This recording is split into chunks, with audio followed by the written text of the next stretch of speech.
Muchas gracias, Mariana. Vamos a continuar con la siguiente mesa redonda de este Cybersecurity and Tech Cloud Summit 2022.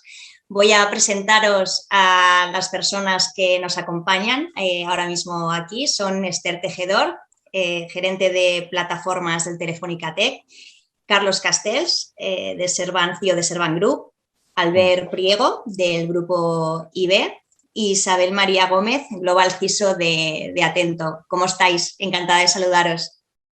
Hola, encantado. Bueno, vamos a hablar de esta mesa redonda, ¿no? De tendencias IT y desafíos en ciberseguridad. Si te parece, Albert, voy a empezar contigo. Bueno, ha habido mucho movimiento en el ciberespacio, especialmente con los ataques ransomware. Entonces, me gustaría que nos contaras cuáles prevés que son las amenazas más significativas que va a haber en este 2022. Sí, bueno, gracias, Mari, por la pregunta, primero de todo. La verdad es que la guerra en curso actual que estamos viendo está llevando a cabo la creación de diferentes tensiones a nivel ciber, evidentemente, además de en otros ámbitos. Y esto, bueno, pues estamos viendo un aumento muy considerable de diferentes ataques hacktivistas y también, por supuesto, de diferentes operaciones patrocinadas por estados, ¿no? Algo que es inevitable es que esta guerra pues, complicará significativamente la atribución de los atacantes, es decir, va a complicar mucho el trabajo de los investigadores y analistas, ya que dejarán muchos false flags, muchas pistas confusas. Algo también que creemos que pasará es que las operaciones de ransomware se van a seguir intensificando aún más, ya que son realmente efectivas, lo siguen siendo y van a seguir siendo, ya que la mayoría de empresas, pues lamentablemente actualmente no están preparadas. Además de ello, es muy probable que los Initial Access Brokers, estos proveedores de acceso inicial a las redes corporativas, sigan avanzando a la vanguardia a medida que van realizando más y más alianzas con diferentes bandas de ransomware. Todo esto, al final, implica que las empresas del sector público y privado deberán de mapear y mitigar adecuadamente un espectro pues, mucho más amplio como parte de su programa de inteligencia de amenazas. Bueno, has dicho algo muy interesante que es tanto empresas del sector público y sector privado. O sea, es obvio que va a afectar a todas las empresas, independientemente del sector en el que operen. En ese sentido, Isabel, y voy contigo, no sé si hay alguna amenaza en especial que os preocupe en este entorno, aunque bueno, Albert ya nos ha dado unas pequeñas pinceladas, no sé si quieres añadir algo más. Pues un poco continuando con lo que comentaba Albert, es cierto que va a haber, que está habiendo muchas más amenazas y que van a ser más sofisticadas. Entra en juego la inteligencia artificial, por ejemplo, a la hora del desarrollo de nuevas amenazas o de evolución de los propios ransomware con los que se está trabajando. Pero tampoco hay que dejar de lado que sigue habiendo una amenaza que además se repite en el tiempo, que son los insiders, ¿no? Nada más sencillo que colocar a una persona dentro de otra compañía para que vaya proporcionando credenciales, accesos, gestiones. Entonces, esa identificación de la gestión de los fraudes, de la gestión del riesgo y sobre todo de las personas que están trabajando con nosotros, cómo actúan, cómo no actúan y sobre todo si siguen una serie de protocolos y estándares, en mi opinión, va a ser algo fundamental para, ya no solo para ahora mismo, sino para los próximos años. Sí, yo opino como Isabel, que una parte de la gestión del riesgo y de la penetración y de cómo se van a solventar esos riesgos es fundamental ahora mismo, ¿no? Y en breve, ¿sabes? Eso es súper fundamental. Hablabas, Isabel. Sí, perdona, dime, Esther. No, yo ahora te diría, Mari, que bueno, como comentaba Isabel, esto ya ocurre. O sea, todos los días nosotros estamos atendiendo, pues semanalmente tenemos abiertos 4 incidentes críticos con afectación severa a negocio en simultáneo, ¿vale? Por ataques de ransom. Entonces, esto cada vez increciendo. Cada vez hay más actores, arrancas, no son los mismos, cada vez arrancas con un robo de un credencial, ese robo de credencial que puede estar en 8 euros de venta en dark web, es utilizado por otros actores que a su vez entran, que a su vez tienes otro actor que es el que está pidiendo rescate. Entonces, yo lo que diría es, independientemente de que te protejas, lo que tienes que tener muy claro en tu empresa es un plan para abordar si te encuentras frente a una situación. No te puede pillar en una situación en la que no hayas planeado, planificado que te pueda ocurrir, ¿no? Entonces, el tener estos planes de análisis de cómo te puede afectar a negocio y medidas para tú poder actuar frente a una situación de estas características con tus comités de dirección, pues me parece también crítico más allá de protegerte. Has dicho una palabra clave que yo creo que es plan. Carlos, empiezo ahora contigo. ¿Cuál es ese plan o esa estrategia? Isabel creo que ha sido la que ha mencionado la inteligencia artificial, pero también se habla de identidad digital, de biometría. Háblanos un poco de cuál es esa estrategia, ese plan para este 2022 en lo que se refiere a ciberseguridad. Claro, yo creo que ahora mismo las tendencias es potenciar lo que es el acceso único y la gestión de la identidad, potenciando también el perder lo que son las claves, dotándote de elementos de biometría, de segundo o tercer factor de autenticación, que tengan unido a una PKI y un único punto donde puedas tener la trazabilidad del acceso hacia dónde, por dónde está entrando, qué datos está tomando, que lo que nos ayude es en una gestión del riesgo para saber y para tener identificado cuando sufrimos un ciberataque, desde dónde nos ha afectado, cómo nos ha afectado, en qué punto y cuáles son las medidas preventivas medidas reactivas para poderlo solventar, ¿no? Y que no, sobre todo que no nos pare la organización. Hemos visto cómo organizaciones se encontraban por un ataque de ransomware paradas durante tiempo, ¿no? Y su afectación ya no es solo al negocio, reputación, etcétera, ¿no?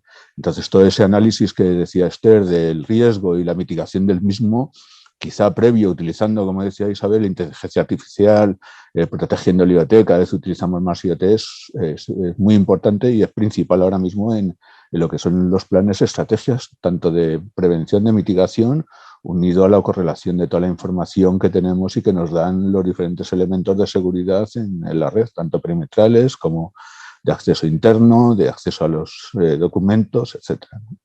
Eso es súper importante ahora mismo. Es el plan estratégico.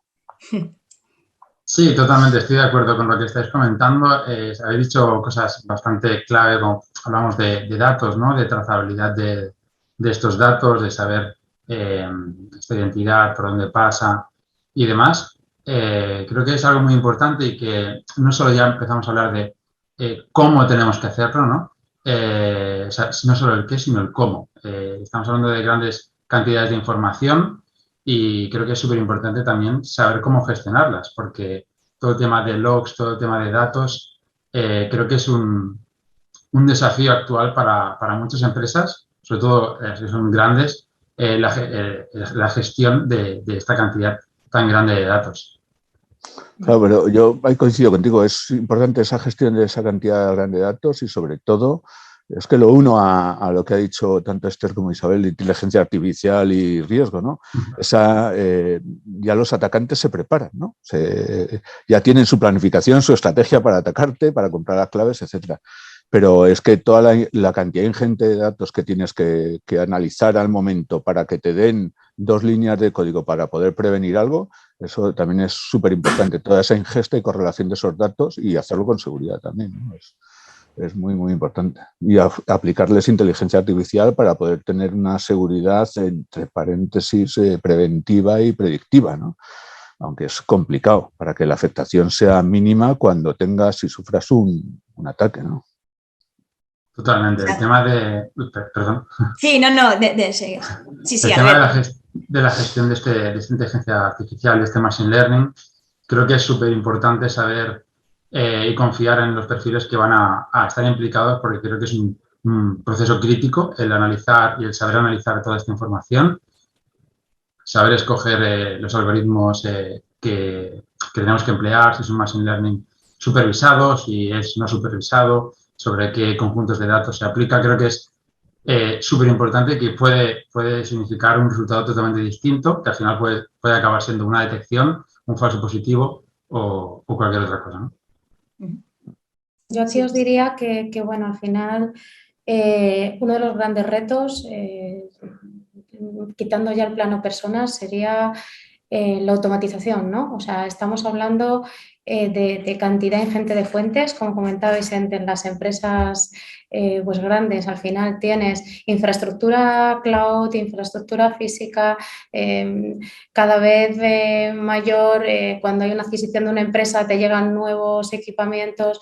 ¿Cómo conectas todas esas fuentes y consigues que el volumen de alertas no se multiplique de una manera exponencial y tengas capacidad de detectar qué son amenazas reales, ¿no? y conseguir mitigarlas, porque esto no va a detener al final ojos, no puedes crecer tanto como el número de alertas que tienes, ¿no? Entonces, el ser capaz de tener correladores que desplieguen en toda la seguridad perimetral pues aquellas fuentes de inteligencia que estás detectando en las amenazas y que seas capaz pues de realizar las mitigaciones de una manera automática, donde no haya intervención humana, pues yo creo que es uno de los grandes retos porque ahora mismo ya no da para hacerlo con ojos y manos, ¿no?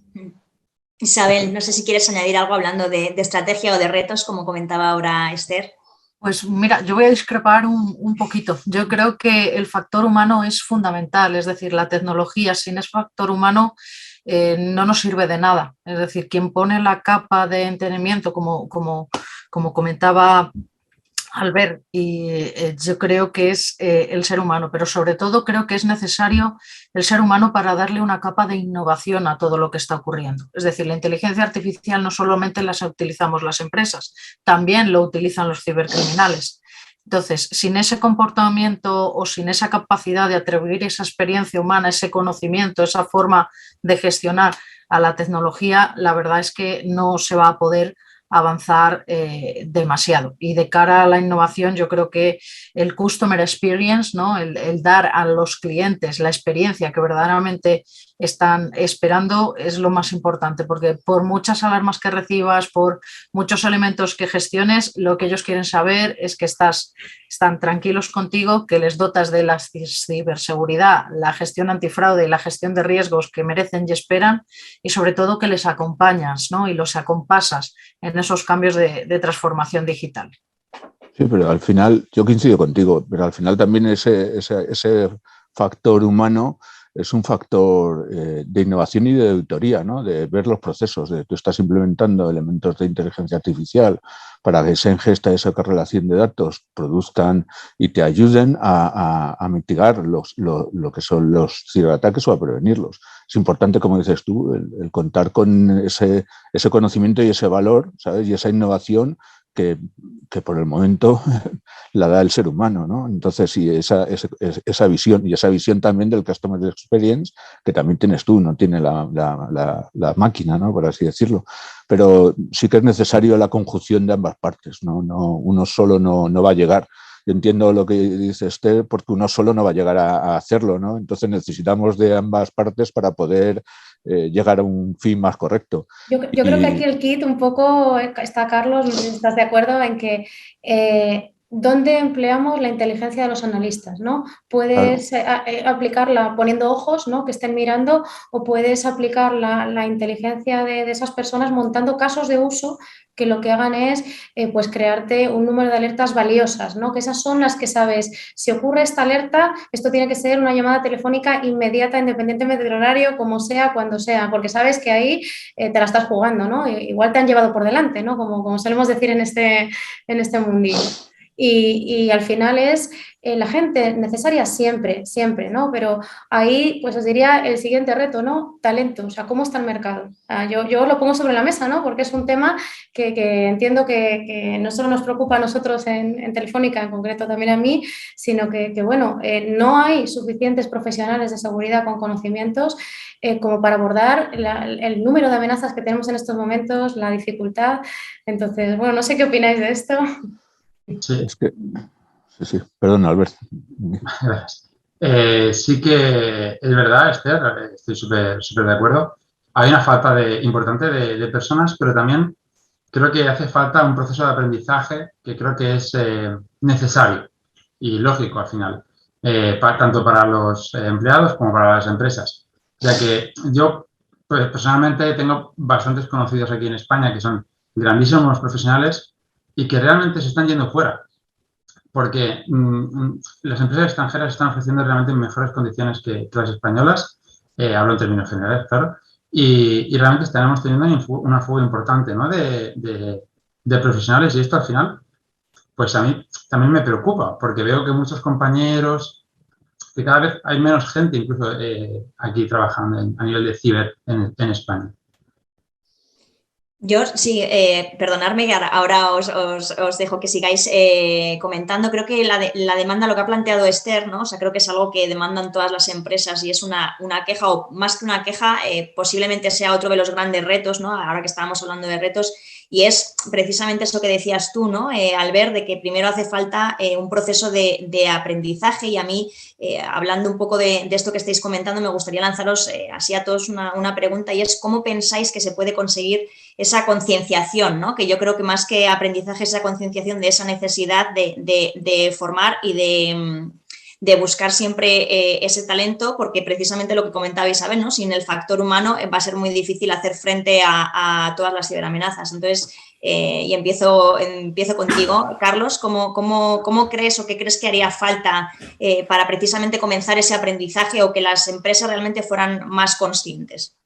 Que yo creo que nos hace falta también un punto de concienciación en las empresas, ¿no? De cuáles y por dónde vienen los ataques, ¿no?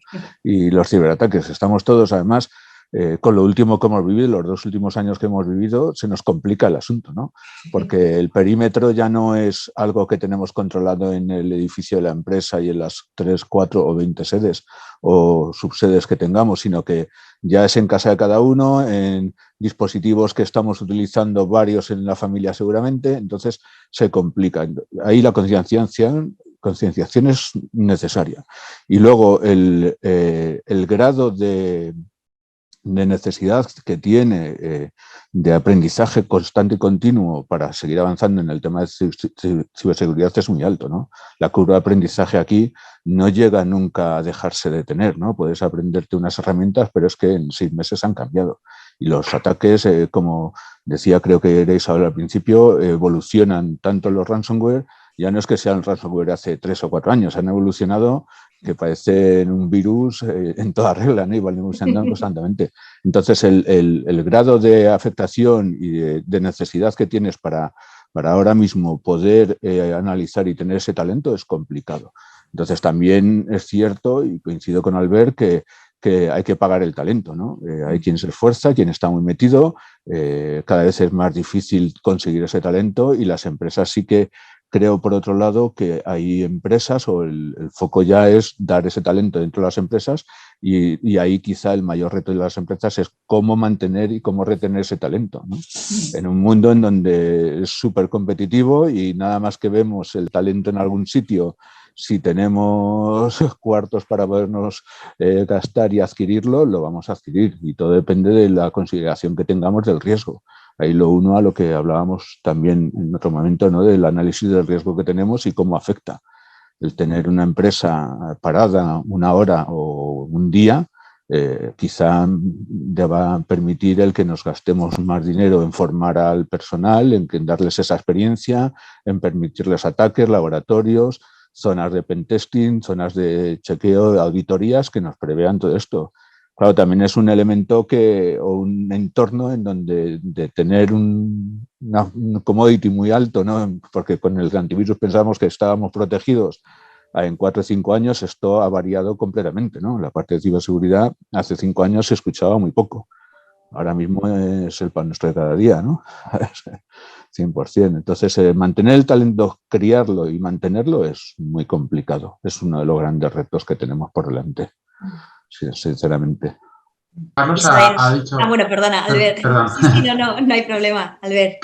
Carlos ha hecho referencia a una cosa que creo que es clave, que es la curva de aprendizaje, que es realmente compleja. Por eso hablaba en parte de aprendizaje también por parte de los recruiters y las personas que se dedican a la selección de personal, porque creo que los perfiles en ciber que son especialistas, creo que realmente son perfiles muy complejos, son perfiles súper especialistas. Cuando hablamos de una persona que está diseñando y buscando nuevas vulnerabilidades, exploits, o un analista un reverser de malware, etc., son perfiles muy complejos, muy técnicos, y creo que me pongo en parte en los zapatos de recruiter, y es muy complicado con la tipología, con el tipo de recruiting que existe hoy en día, poder entender este tipo de perfiles. Creo que quizás habría que, lo que comentaba, aprender o cambiar o dar una vuelta para acabar de cazar, ¿no?, a estos perfiles. Isabel. Pues, yo por mi parte te diría que creo que los líderes de los equipos somos los responsables de conseguir que nuestras personas crezcan. Somos los responsables de identificar sus soft skills, somos los responsables de identificar cuál es su mejor plano de crecimiento y dotarles de esa formación, esa capacitación y de liderazgo. Yo creo que hay que liderar con el ejemplo, ¿no? Es decir, mostrarles un poco cuál es el camino. Yo siempre he dicho que creo que un perfil de seguridad lo primero que tiene que tener es sentido común. Eso no se aprende en la universidad, no te lo enseña nadie, es algo que tú tienes que llevar. Las tecnologías, el aprender de una cosa o de otra, siempre puedes formarte y siempre vas a tener que estar formándote, ¿no? Es como una profesión que constantemente tienes que hacerlo. Pero sí que es verdad que somos responsables de identificar en esas personas cuáles son sus peldaños, los escalones que tienen que subir, hacia dónde pueden ir. ¿Por qué? Porque igual hay gente que está encantada en un plano técnico ejerciendo, por ejemplo, de Red Team, de un líder de un Red Team, pero no se le da bien hacer un PowerPoint. Entonces, como líderes, el forzarlos a que accedan a una zona de gerencia para hacer PowerPoints cuando sus verdaderos skills y sus gustos profesionales están más basados en una tecnología, creo que es importante reconocerlo. Y otro plano que creo que también es importante es que nos rodeemos de personas que no sean exactamente igual que nosotros, es decir, que haya criterios dispares, que nos puedan discutir, que no sea exactamente pues uno como yo, pero en pequeñito, ¿no? Lo que estoy buscando, pues nos vamos a llevar bien y no, o sea, esa disparidad, esas distintas formas de ver las cosas hacen crecer, pero sobre todo hay que solicitar lo que uno mismo está dispuesto a dar y no al revés. Esther, no sé si quieres añadir algo. Bueno, yo lo que quería comentar al respecto es que la demanda está. O sea, yo creo que la concienciación en las empresas, por mucho que hablemos y digamos que falta, siempre falta, pero que ahora mismo con lo que estamos viviendo, las empresas son conscientes de que necesitan invertir en ciberseguridad. O por lo menos es lo que nosotros estamos percibiendo. La demanda está ahora mismo desorbitada y hay mucha más demanda que, como decíamos, profesionales, o bien porque se nos van y no podemos pagarles lo que piden, ¿no? Como dice Albert, y nos faltan esos presupuestos, ¿no? Para poder gestionarlo, o bien porque es que realmente aquí en el mundo de la seguridad hay tecnologías pues con una durabilidad, o sea, algo de repente es lo más puntero un año y al año siguiente lo que tienes es otra cosa, ¿no? Entonces necesitas perfiles que tengan una capacidad de cambio tecnológico, como también comentaba Isabel, muy rápido, ¿no? Entonces, pues todo el mundo puede aprender esa tecnología, pero tiene que tener una base, ¿no? Una base pues de soft skills y también pues de hard skills de tener esa capacidad, ¿no? ¿Y qué ocurre? Pues que esto no vas de voy al mercado y consigo, y ahora en la nueva tecnología que ha salido, pues hablemos de SD-WAN, de SaaS, de seguridad en entornos industriales. No los hay, ¿no? Las cosas acaban de salir ahora mismo, correladores pues que ahora mismo pues llevan 2 meses o 3 meses en el mercado, SIEMs nuevos pues que acaban de desarrollar, y ya tienes más cantidad de personas pidiendo profesionales que sepan de esto que gente que exista que lo conozca. Entonces, el tener una cantera de personas que bien con másteres de ciberseguridad desde las universidades o tener un plan de crecimiento que te permita de alguna manera pues ir formando y adaptando según las necesidades a los diferentes perfiles es imprescindible. No es lo mismo un hacker que una persona que hace seguridad defensiva, ni es lo mismo que un analista de riesgos digitales, ¿no? Que son perfiles que no son tan técnicos, son más gente que sabe contextualizar las amenazas. Entonces, que una persona que te gestiona un firewall perimetral, un proxy, un balanceador. Entonces, cuando hablamos de seguridad, hablamos de a lo mejor 20 tipos de perfiles diferentes. Bueno, pues ahí tenemos que ver cómo lo conocemos, ¿no? Yo creo que fomentar desde los estudios universitarios hasta los planes de crecimiento que comenta Isabel dentro de las empresas, hasta pues iniciativas que nos permitan que las empresas creen los propios ciclos formativos, pues son cosas que tenemos que avanzar y evolucionar, porque no hay tanta gente como la que necesitamos ahora mismo. Pero es que yo coincido contigo, es que coincido con todos, ¿no? Porque sí que es cierto que en seguridad y en ciberseguridad entra todo. Cualquier cosa que sea IT está ahí, porque cualquier cosa, sea perimetral, sea código, sea ataque al negocio, ver dashboard, lo que sea, vas a necesitar perfiles especializados que aparte que sepan hablar con cada uno. Sí que es cierto que los mejores que podemos ver y plasmar un plan de carrera y saber dónde puede estar cada uno y cuál es dónde puede dar cada uno lo mejor somos nosotros, somos los jefes de equipo y somos los responsables del coaching, de talento humano, etcétera, ¿no?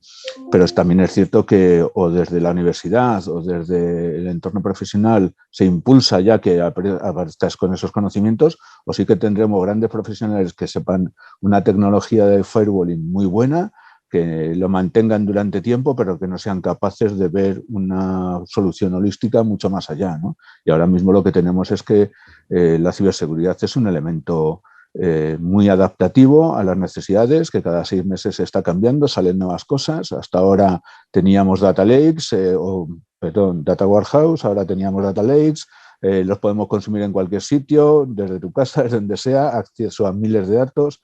Y todo eso implica que el que está en ciberseguridad también tiene que evolucionar y le tienes que dar ese plan de carrera. Bueno, es un reto que hay por delante que implica a todos, a los responsables, a los CISOs, a talento humano. Es gracioso, por explicarlo de alguna manera. También con la nueva normalidad, ¿no? Un poco todas las conexiones en remoto. Cada vez ya la gente está trabajando desde casa. ¿Cómo pensáis vosotros que se ha complicado todo esto con la nueva normalidad? Porque... Es que eso es lo que os decía antes, ¿no? Ahí el perímetro ha cambiado, ¿no? Hace 5 años o 4 o 3 teníamos un perímetro muy acotado a la empresa y lo tenías que sí, podías sufrir ataques y muy bien, pero que ahora mismo esto ha aumentado y ya no es que vayas viajando como era hace 3 años, no, ahora todo el mundo trabaja desde su casa, trabajas unos días en un sitio, otros días en otro, más los viajes, más no sé qué, más la gente que viene a la oficina, que me conecto desde cualquier sitio con cualquier dispositivo y accedo a los datos, que hemos hablado de mucho, pero al final el dato es lo que tengo que segurizar, que es el activo principal de la empresa. Eso nos ha complicado. Nos ha creado un gran reto, que es dar redes adaptativas y entornos adaptativos de seguridad y medir el riesgo, y nos ha complicado, nos ha hecho más graciosa los días para poder llegar a cubrirlo todo, ¿no? Sí, bueno, al final, perdonadme, no sé si Isabel o Albert quieren añadir algo por ir cerrando la mesa redonda. No sé si hay algo que queráis añadir. Yo creo que estoy de acuerdo con lo que ha comentado Esther y Carlos, pero sobre todo yo creo que lo más difícil de trabajar en remoto es mantener el ánimo del equipo, ¿no? O sea, el equipo unido, especialmente pues si tienes dificultades o en caso de incidente, o especialmente si estás gestionando varios países que es en remoto, eso hace imposible que puedas estar localmente con ellos, ¿no? Entonces, el ser capaz de generar esa empatía a través de medios digitales, ¿no? El tener quizá algún espacio un poquito más lúdico con ellos, aunque solo sea durante un rato, creo que también es importante. Y la cámara conectada parece que no, pero ayuda. Sí, y de vez en cuando tomarse una cerveza al mismo tiempo, aunque sea delante de la cámara. O reírnoslo todos del mismo meme, ¿sabes? O sea, es algo que ayuda al alma, ¿no? Que se suele decir. Yo por mi parte diría que, además de lo que habéis comentado, que es un horario como templo, la superficie de ataque que comentabas, Carlos, no solo ha aumentado muchísimo con la nueva normalidad, sino que creo que ha aumentado la complejidad para ver ataques a través de diferencias de un comportamiento humano estándar. Quiero decir, Antes, cuando todo lo teníamos localizado, como te dice, en una habitación, en un edificio, era mucho más simple. Al tener ahora muchos servicios expuestos y diferentes empleados accediendo desde diferentes países, no es tan sencillo. Si ves una IP de otro país accediendo, a lo mejor no es malo. A lo mejor es un empleado que está accediendo, cuando antes era de cajón, por así decirlo, algo malicioso, ¿no? Y no solo es que, digamos, estamos como más expuestos, entre comillas, sino que es más complicado, además, detectar qué es bueno y qué es malo.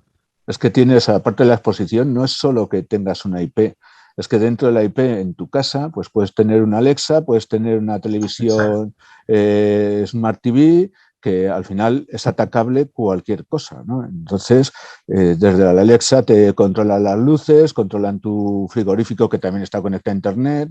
Entonces ya lo has complicado más, no solo con las IPs de la gente que tienes desplazada trabajando, que el Teams y los diferentes elementos de colaboración han sido agujeros durante mucho tiempo, cada vez vamos conociéndolos más y sabemos, ¿no? Pero todo esto lo que ha hecho es que el perímetro de seguridad que tienes que controlar y al mismo tiempo las necesidades de herramientas, correlación de todos estos datos para saber y poder determinar si ese dato, esa IP es buena y ese dispositivo es el correcto, ¿sabes? Porque puedes estar en tu casa y accediendo te está accediendo otra persona utilizando tu IP y tu geolocalización. Es complicado. Perdonadme porque os tengo que interrumpir, aunque podríamos seguir debatiendo sobre las tendencias y los desafíos que hemos estado comentando. Como conclusión, yo me quedaría con algo que habéis dicho y en el que coincidís los cuatro, que es ese equilibrio entre factor humano y tecnología, esa constante apuesta por el crecimiento dentro de las organizaciones y dentro de las empresas, y vamos a ver si conseguimos, pues en este entorno que está en continuo cambio, llegar a un equilibrio entre todos esos perfiles que surgen nuevos a diario y realmente esa demanda que las empresas ya son muy conscientes de lo que necesitan, ¿no? Entonces, nada, despediros. Muchísimas gracias por vuestro tiempo, Isabel, Carlos, Albert y Esther. Y gracias, muchísimas gracias. Gracias por estar aquí. Gracias a vosotros, encantada. Gracias a vosotros, encantado. Un placer.